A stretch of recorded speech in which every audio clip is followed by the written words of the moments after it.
We all need happiness, and yoga is the way for that much needed happiness factor in life. This is quoted by Shri Shri Ravi Shankar. I find immense pleasure in introducing the multi-talented personality. He's a mechanical engineer, yoga therapist, academician, and a writer. He is Guruji Dr. H.R. Nagendra, the founder, Vice Chancellor of Swami Vivekananda Yoga Anusandhana Sansthan, a deemed university located in Bangalore. He is the best known as the personal yoga consultant of Shri Narendra Modi ji and is a recipient of Yoga Shri title from the Ministry of Health and Family Welfare. He has authored 35 books and over 100 research papers on yoga. The Government of India awarded him honor of the Padma Shri in 2016 for his contributions to society. In 1975, he became the National Secretary of Yoga Shiksha Vibhag. He also held the post of Secretary of Vivekananda Kendra Yoga Therapy and Research Committee and the Director of Indian Yoga Institute. Dr. Nagendra is the pioneer of cyclic meditation, a yogic technique where the practitioner performs slow, conscious physical movements. He claims the technique is useful in treating illnesses like stress management, asthma, cancer, and many more. I owe the privilege to welcome Guruji Dr. H.R. Nagendra ji to share his views.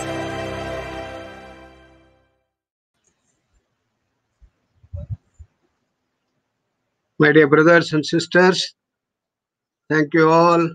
I congratulate the United Consciousness team for organizing this wonderful conference and the inaugural speech of dear Vinay Sahasrabudhe, who brought to fore the essential dimensions of yoga as a democratic thing for bringing united consciousness. Rightly, the organization is doing wonderful work on various fronts, which has been shown so vividly through your video clips. Congratulations. We are soon reaching our 7th International Day of Yoga, and also it is the World Music Day. And it was so nice that our dear Ananda Balayogi ji was able to bring forth the aspects of Nada Yoga. And it is very educative. Also, the way Marco demonstrated is also exceedingly good. Congratulations for all these organizations. As you know, the wonderful speech that our Honorable Prime Minister gave in UNO, bringing the dimensions of yoga as not merely a set of asanas or pranayama, but as a way of life. And Vasudha Eva Kutumbakam is the objective of yoga, and that is what is reflected in this United Consciousness movement. Consciousness of each one of us is mentioned as Purusha by Patanjali. It's a state beyond space, time, consciousness,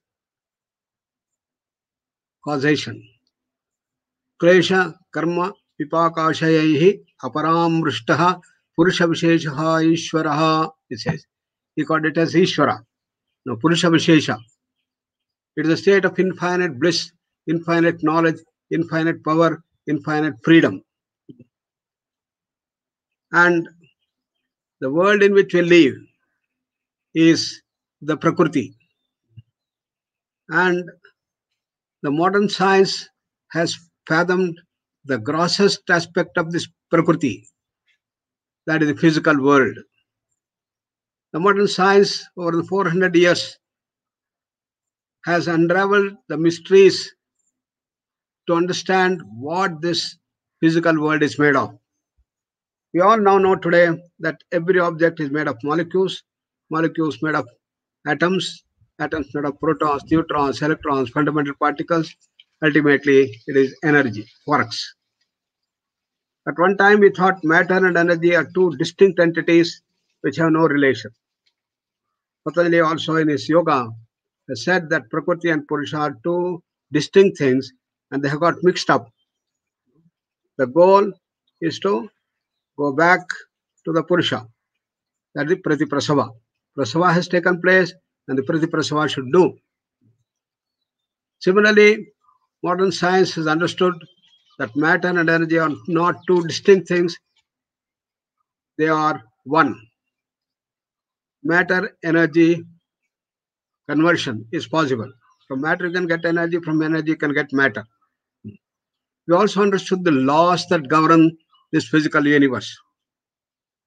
The laws of Newton, which is called as the classical mechanics, it is featured by deterministic approach. Everything in the world, according to Newton, is determined. If I leave the object, 1 second is going to come 32 feet down. If I launch a rocket, it's towards the moon, every second, a microsecond can be tracked by mathematical precision. This is called the determinacy. But when we went to the deeper levels of electrons wheeling around the nucleus, its speeds nearing the velocity of light, then Newtonian mechanics will not hold. If you leave an electron, it may come down, it may go up. It will go to the front or the back or the right or the left. And in fact, an electron develops like a globe. So if I leave the electron here, you cannot say where it will be after 1 second. It may be here, it may be here, it may be there, it may be far away. Determinacy collapses. You enter into what we call the probability. We can only talk about the probability of finding the electron. Here is 1%, here it is 0.01%, and so on. This probability can be mathematically obtained by the Schrödinger equation, by the probability function. Therefore, we have fathomed the entire physical world.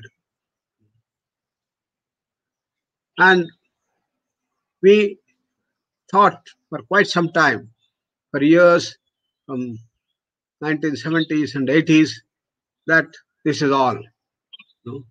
Since we have understood everything about the atoms and the molecules and everything is energy, we don't have to posit anything else like a prana or the mind or the emotion or the intellect. There's nothing like gods or goddesses, devils or pishachas, and all this thing is done and we have understood everything. They came the wonderful book by Fritz of Capra, which many of you might have understood, The Turning Point, in which he has clearly postulated the entire growth of the scientific principles and the laws that govern them as was developed systematically, and he brought it historically in a nice story form, wonderfully well. Then he says that the time has come, we have to go from the physical to things which are beyond. And this is what the ancient masters in India had developed. Our ancient masters, because they had started thousands and thousands of years back, not lakhs. Modern science is only 400 years. So we have to yet to fathom. We also at one stage were like this. We thought that everything is only physical. Life is for enjoyment. So earn the money to enjoy life through the sense pleasures. You earn the right royal way. If you can't, do it hook or crook. Ghrutam kutva, ghrutam pitva, ghrutam pibet, runam krutva, ghrutam pibet. Take loans and enjoy life. When you die, who cares? What happens? That is the Charvaka philosophy. From there we grew and grew to understand the whole of this creation. And you know that this creation is made of 5 layers, 5 fields. The physical world, as we know, is made of the electromagnetic field. And then the more pervasive than that is the subtle fields called the bioplasmic fields, the astral field, and the information fields. Then above that is the all-pervasive, the bliss field. In the Upanishad, they are called as koshas. Annamaya kosha, pranamaya kosha, manomaya kosha, vijnanamaya kosha, anandamaya kosha. And all these koshas are in continual interaction. A change in one is going to bring the change. And change is the feature of this creation. It's called Jagat. Jagatyan Jagat. And Patanjali called it as the Drushya, called it the Prakriti. And that which is beyond, that which is infinite, is the Purusha, pure consciousness. So Patanjali called, as I said, Klesha Karma Vipakashayehi Aparamrushtaha Purusha Visheshaha Ishvaraha. It's called it as Ishvara. We called it as Purusha. We called it as Kaivalya. We called it as Swarupa. That's our real thing. And that is our real home. And further development of these dualities came the Advaita, where Shankaracharya said these two are not two distinct entities, they have a connection. Purnamadaha, Purnamidam. This Purusha is Purna, this Prakriti is also Purna. What is the relation? Purnat Purnam Mudachyate. This Purna comes out of that Purna. When this comes out of that Purna, what happens to that? Will it become a zero? X minus X is zero. No. X minus X is zero is the law of the finite world. Infinity minus infinity could be infinity. So, Purnasya Purnam Adaya, Purnam eva avasishyate. That Purna remains untouched. Therefore, when this entire creation, the five layers, five fields, the grass, the subtle, and the causal layers, emerge from that ultimate reality, which is beyond mana, buddhi, chitta, ahankara, which is beyond space, time, causation, and which does not change at all. That is our original state. So, as Swami Vivekananda said, what is the goal of life? The goal of life is to manifest the divinity more and more. These five layers, five koshas in all of us, they all have imbalances. So those imbalances have to be corrected and we have to bring the balance. And that imbalance is called as disease. And Patanjali said it starts with avidya. Avidya, aspita, raga, dvesha, abhiniveshaha, kleshaha. They call them as klesha. Klesha, the imbalance of frictions. And these have to be set right. So, avidya could be very mild, moderate, severe, or dormant. Avidya kshetram uttaresham prasupta tanu vichinna udaranam, as it says. So, if you don't do that, avidya is going to come down and come up as ego, I. The I notion could be even in the best of the philanthropic ego. And Bhagavad Gita, Damba, Darpa, Abhimana. Three levels which Bhagavad Gita tells. A philanthropic person is there and he wants to give and does a lot of charity. But everywhere his name should come. That is bartering the sharing and giving with name and fame. So it can come down and say that it can become very things and rajasic. And this is called darpa. It's arrogance. From ostentation, we come to arrogance. In arrogance, you are very rich, you have a lot of energy, you have a lot of education, you have a lot of power, but you want to control everybody. Even a grass should not move without my order. That trunamapi chalati. That is second. Third is the aspect of conceit. That a person doesn't have anything, but still he wants to blabber around. Empty vessels, more noise. So this is how the ego will manifest and becomes grosser and grosser.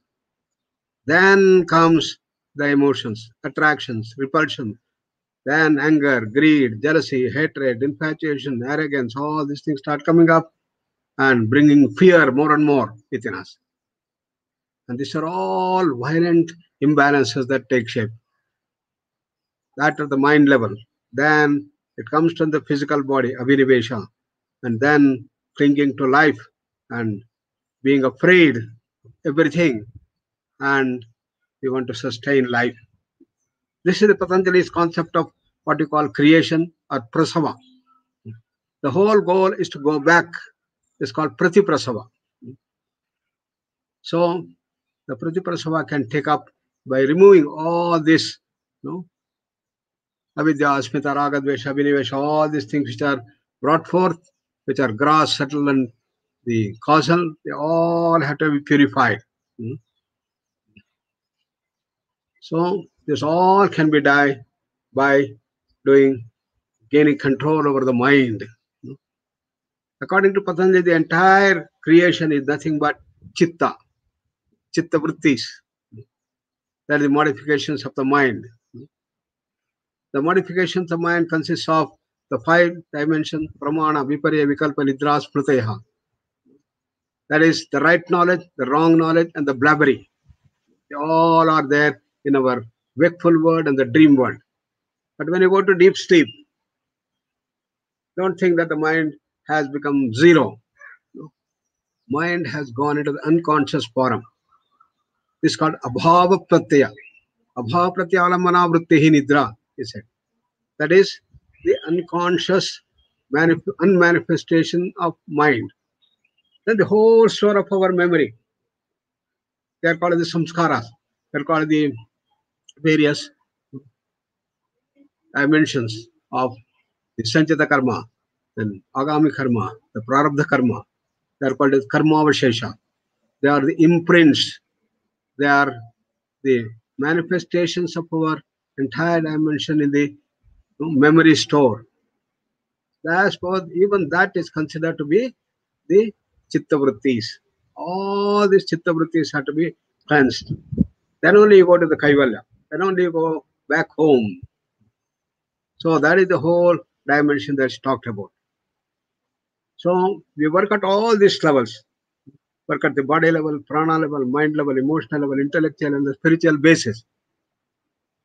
So Swami Vivekananda said 4 streams of yoga: Prana Yoga, Raj Yoga, Bhakti Yoga, Karma Yoga. What we say is yoga today is just asanas, but asanas form a very small part of the Ashtanga Yoga of Patanjali. Yama, Nema, Asana, Pranayama, Pratyahara, Dharana, Dhyana, Samadhi. Culmination of the Ashtanga Yoga is Samadhi. Then you have advanced Samadhis, various higher dimensions, advanced Raja Yoga, in which you have 8 types of Samadhi he talks about. Vitarka, Vichara, Ananda, Smitanugama, Sampragnataha, Tadanyaha, Sampragnataha, he says. Finally, when the purification is total, all our samskaras, the karma avasheshas are completely erased, then you are in the state of complete kaivalya. That is, you go back to the Purusha. So this is the whole journey. So continuously we must go on purifying and purifying. That purification, the process of bringing balance. Imbalances to be removed. Vata, Pitta, Kapha, Tamas, Rajas, Sattva. And that balance is going to shine forth the tremendous capacities that we have.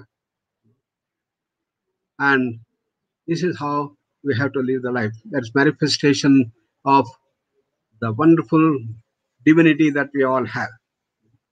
So Swami Vivekananda rightly said that you can choose any one of them, or 2 or 3 or all of these. And he said, be free from all the bondages, free from tensions, stresses, diseases, and bondages. And that is the goal of life, he said. But the great master, Sri Aurobindo, he said, in the modern times, we need all 4 to come. Jnana Yoga, Raja Yoga, Bhakti Yoga, Karma Yoga, because we are faced with all the challenges. Challenges not only at the body level in the form of diseases, tensions, and stresses, but in the terms of the mind, restless mind, emotional upsurges, deep-rooted conflicts, all levels it is there, and you need a total understanding, a total approach. We call it as integral yoga. So that's what we adopt in our university. And we have developed this entire program into an academic mold. As our Honorable Prime Minister said, the celebration should not be on one day, but we have to put that into our life. How to do that? Bring it to the education system. And that's what we have to do. So we started bringing this yoga modules, yoga syllabus, yoga lesson plan, right from the pre-primary level. In our country, NCTE, National Council of Teacher Educators, trains 13.5 lakh teacher educators every year. Yoga modules have been made. Then comes the NCERT, in which we have primary, middle, and high school. For them, we made different programs. Then coming into the higher education, we made these things. With the help of all the yoga masters in the country, we brought this. Therefore, we have a complete system that has been put into the academic mold.